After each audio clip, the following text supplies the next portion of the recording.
এখানে যারা আহত যোদ্ধা আছেন এবং শহীদ পরিবার আছেন, আমরা একটু ইফতারের পূর্ব মুহূর্তে আপনাদের গলাটা শুনতে চাই। আপনারা আছেন? আপনারা আছেন? যারা আহত যোদ্ধাদের রক্তের উপরে, শহীদদের জীবনের উপরে এই নতুন বাংলাদেশে কথা বলতে পারছে, তারা যদি বিচারের আগে নির্বাচনের কথা বলে, তাদের মুখের উপরে বলবেন যে এই রক্তের উপরে দাঁড়িয়ে নির্বাচনের কথা বলো, সেই রক্তের বিচার না চাইতে বেঈমানের মতো এভাবে নির্বাচনের কথা বলতে লজ্জা লাগে না?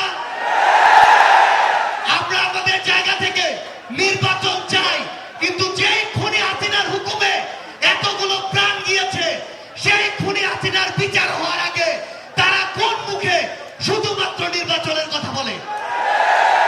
এই দাবি আমরা বাংলাদেশের প্রত্যেকটি প্রান্তে আপনাদের মাধ্যমে, জাতীয় নাগরিক পার্টির মাধ্যমে এবং আমাদের অন্যান্য রাজনৈতিক দলগুলোর মাধ্যমেও পুরো বাংলাদেশে পৌঁছে দিতে চাই, বিশ্বে পৌঁছে দিতে চাই।